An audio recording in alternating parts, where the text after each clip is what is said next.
Got my difficult younger sister kissing my guy just 7 days before her big day. I informed her intended. Figured he didn't take it seriously, but he surprised everybody at the ceremony.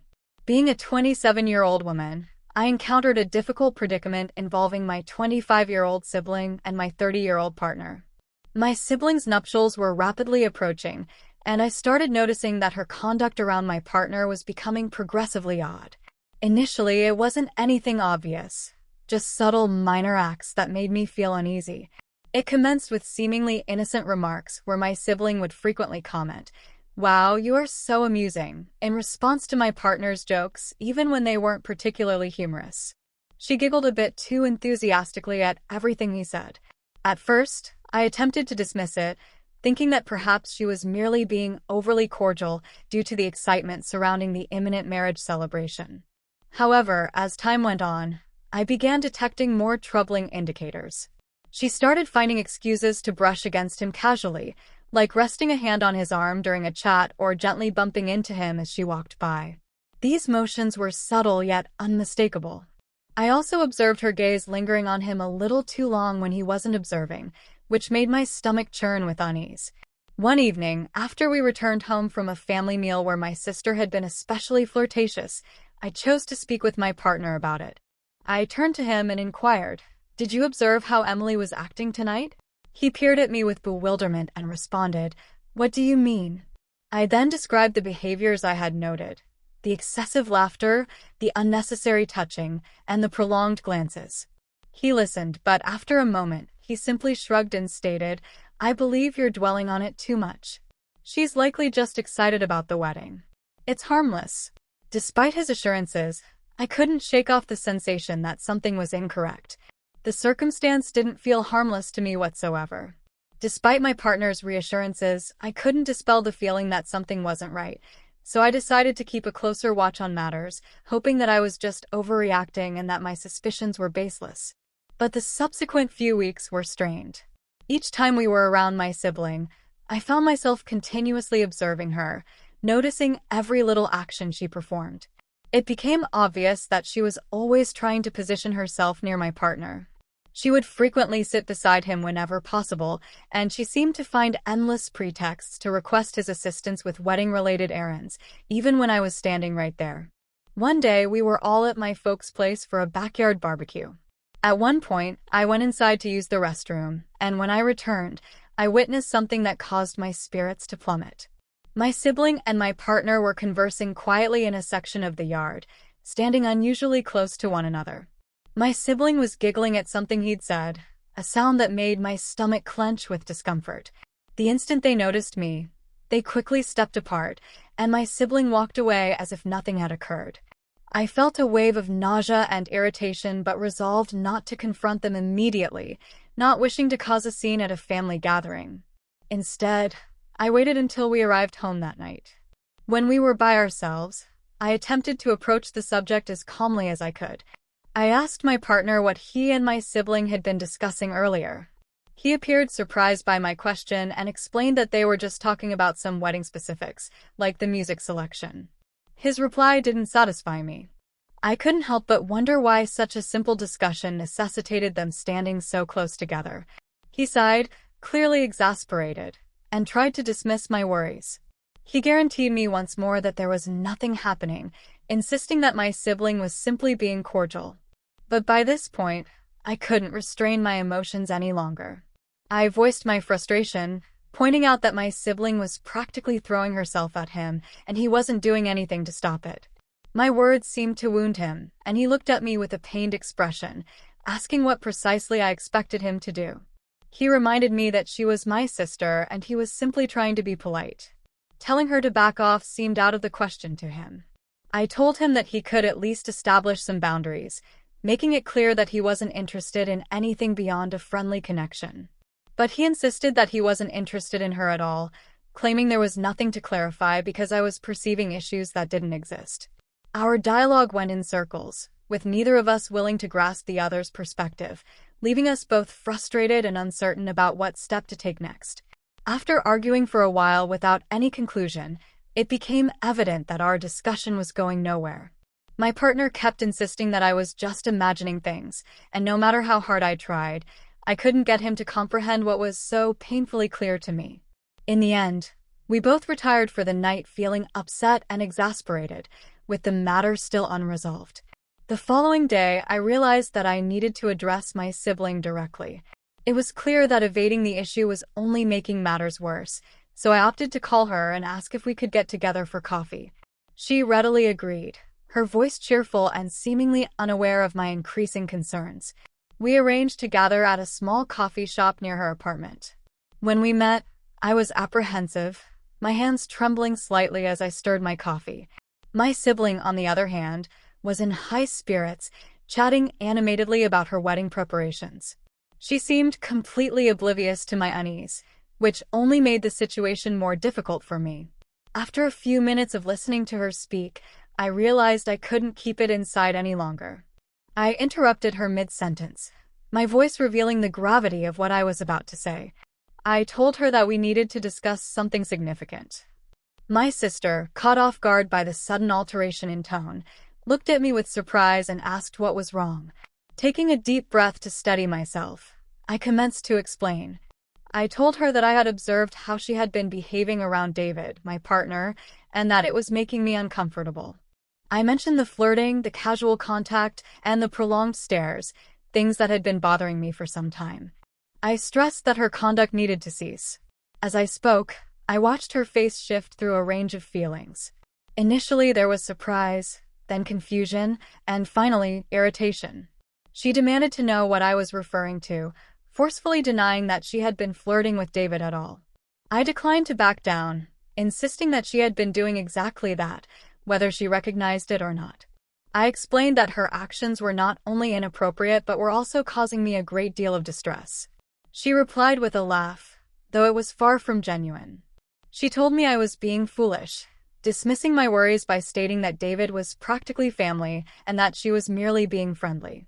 However, her words did little to alleviate the tension between us, and I could sense that this conversation had struck a nerve. As I sat there, it became evident that this was not going to be an easy matter to settle, and the divide between us was likely only going to worsen. I couldn't hold back any longer and voiced my frustrations, pointing out that it was more than just cordiality. I explained that she was constantly finding excuses to be near my partner, to touch him, and to laugh at all his jokes, even the ones that weren't particularly amusing to me. It was evident what she was doing, and it was making me increasingly uneasy. As I spoke, I could see her face redden with anger and disbelief. She was clearly stunned by my accusations, especially since they came so close to her wedding. She responded with a sharp retort, questioning my self-assurance and suggesting that I must be profoundly insecure to accuse her of such behavior. Her words stung, but I knew I had to stand my ground. I tried to explain that my concerns weren't about insecurity but rather about respect. I told her she was crossing a boundary that shouldn't be crossed and that her actions needed to stop immediately. Suddenly, she stood up, her chair scraping loudly against the floor, signifying the conclusion of our conversation. She declared that she wasn't going to sit there and listen to what she regarded as paranoid and nonsensical accusations. She made it clear that if I couldn't trust my own sibling, then that was my problem, not hers. With that, she stormed out of the coffee shop, leaving me alone with a whirlwind of feelings. I felt terrible and began to second-guess myself. Had I overreacted? Was I really just being overly suspicious? When I arrived back at my home, my partner instantly noticed that something was wrong. He inquired what had occurred, and I recounted the conversation I had just had with my sibling. As I shared the details, I could see the worry mounting on his face. When I finished, he let out a heavy sigh and informed me that he believed I had made a significant error. He was concerned that Emily would be deeply wounded, especially with her marriage celebration just around the corner. Feeling defensive, I asked him if he was taking her side.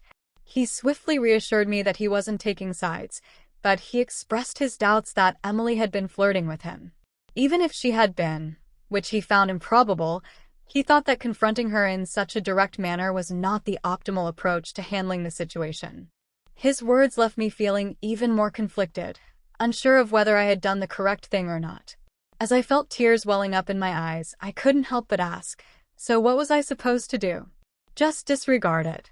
The frustration and pain were unmistakable in my voice. Sensing my distress, my partner walked over and gently put his arms around me. He suggested that perhaps I could have handled things differently, that maybe I could have discussed it more with him first or approached Emily in a way that was less confrontational. He expressed concern that now, with how things had played out, Emily was likely annoyed with both of us and that this could cast a shadow over her forthcoming wedding, making everything feel incredibly awkward. Feeling overwhelmed, I pulled away from his embrace and questioned him. So this is all my fault? I needed to understand if he truly believed that I was to blame for the circumstance. He sighed deeply, clearly struggling to find the appropriate words, and explained that he didn't intend to place the blame solely on me. However, he did think that I might have overreacted, allowing my emotions to get the better of me. We continued to argue for a while, but it became clear that we were not going to reach a resolution. There was a clear lack of connection in our points of view, and neither of us seemed prepared to fully comprehend the other's perspective.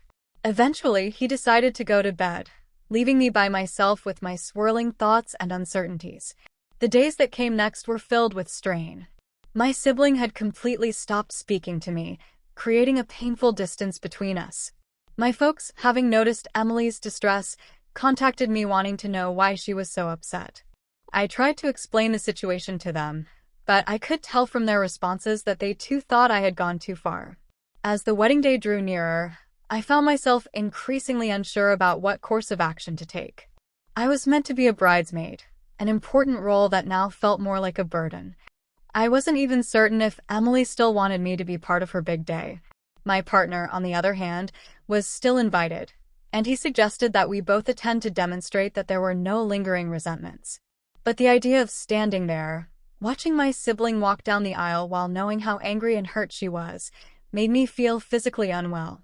The entire situation had devolved into a complicated muddle, and I didn't know how to untangle it without causing even more pain. Several times I tried calling Emily, but she didn't pick up. She never answered when I left messages apologizing and stating we should have spoken. I even visited her apartment, but she closed the door. My anxiety worsened as the wedding day drew closer. Though I wasn't convinced, my boyfriend kept urging me to let it go, that everything would pass. In a nightmare, I showed up for the ceremony, and everyone turned to stare at me, pointing and whispering. I woke up shaking with cold. Update: following my confrontation with Emily, things deteriorated. When she informed our mom about my accusations, she became quite furious. She phoned me, shouting about how right before Emily's marriage celebration, I could be so self-centered and concerned. She yelled, "How could you accuse your very own sibling of such an act?" She wouldn't listen as I attempted to explain my viewpoint. She advised me to fix this issue immediately and apologized to Emily.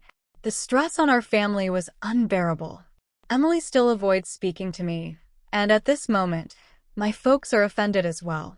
David, my partner, persisted in telling me I was blowing things out of proportion, which just made me more downhearted and irritated. I went to my folks' place to try to sort things out just a week before the wedding. I heard muffled voices coming from the side of the residence as I approached the front entrance. Intrigued, I strolled towards the garden area and halted in disbelief at what I witnessed there. Emily and David were partially hidden behind a large shrub, locked in a passionate embrace. They kissed intensely. Emily's legs were wrapped around David's waist. His hand was beneath her shirt. They were so utterly engrossed in one another that they failed to even notice me standing there. I felt like I had received a punch to the gut. All the air escaped my lungs, and for a moment, I was unable to move or speak.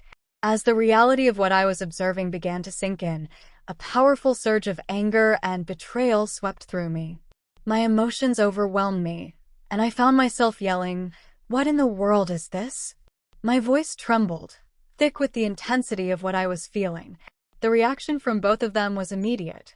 My sister and my partner froze in shock, their guilty expressions giving them away completely. Emily's face drained of color, turning pale as she realized she had been caught, while David fumbled to find the appropriate words, stammering, "It's not what it appears. It was precisely what it appeared to be, confirming every dread and suspicion that had been tormenting me. Tears started streaming down my face as I choked out, "How could you?" My own sibling and my partner. The anguish in my voice was unmistakable. Emily, too, began to weep, her voice trembling with regret as she attempted to apologize. "I'm so sorry," she sobbed, struggling to explain. "We didn't mean for this to take place." But I couldn't bear to hear any of their excuses. The treachery was too profound, too raw.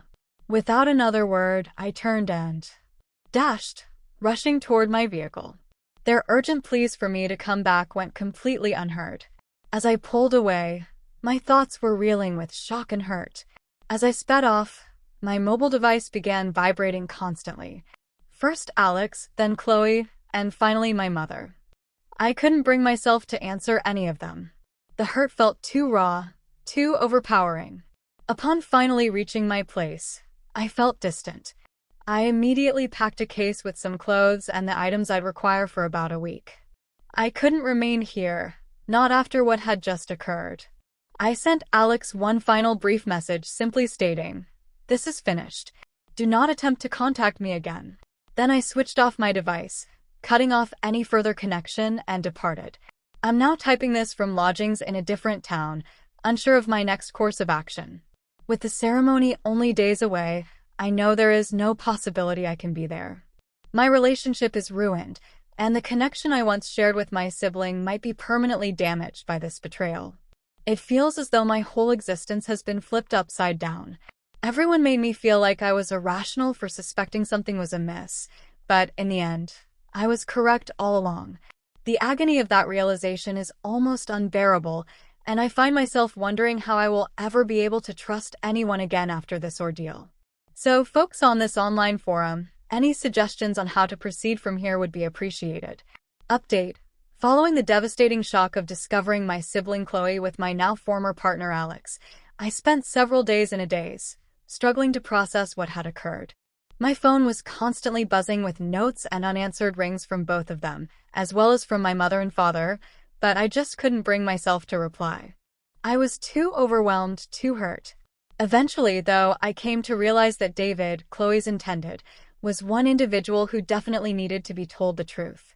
With a heavy spirit, I made the difficult choice to ring him. When David picked up, I could sense the confusion in his tone. He inquired what was happening, mentioning that Chloe had been in a terrible state, saying that I had vanished and wasn't responding to anyone. Taking a deep breath, I began to lay everything out for him. I informed him about the suspicions I had initially held, how everyone, including Alex and Chloe, had dismissed my concerns, and then I described in detail the scene I had witnessed in my family's yard. David listened quietly, not interjecting, only occasionally making a small sound to let me know he was still there, absorbing everything I was relaying.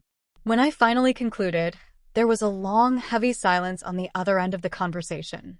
Then, in a controlled, measured tone, David simply thanked me for informing him, adding that he required some time to process this information. With that, he concluded the conversation. Afterward, I sat there, staring blankly at my mobile device, wondering what David would do now that he was aware of the truth. As the ceremony date drew nearer, I received no further communication from him or from the rest of my relatives. Chloe had stopped attempting to reach me, and I began to suspect that she had somehow managed to persuade David to pardon her. The idea that she might actually escape the consequences of her actions, that she could go on to have her dream celebration while my existence was in ruins, made me feel physically unwell. I understood that there was no way I could attend the event. The thought of watching Chloe walk down the passageway, knowing what she had done, was too much to endure. Instead, I resolved to spend that day by myself, concentrating on how to rebuild my existence in the aftermath of such profound treachery. On the evening of the ceremony, I received an unexpected call from my relative Beth. There was an unmistakable tone of excitement and urgency in her hushed voice as she exclaimed, "Oh my goodness, you won't believe what just took place." Perplexed and curious, I asked her what she meant. Without hesitation, Beth launched into her account, detailing the events that had transpired. She explained that everything had appeared normal at first.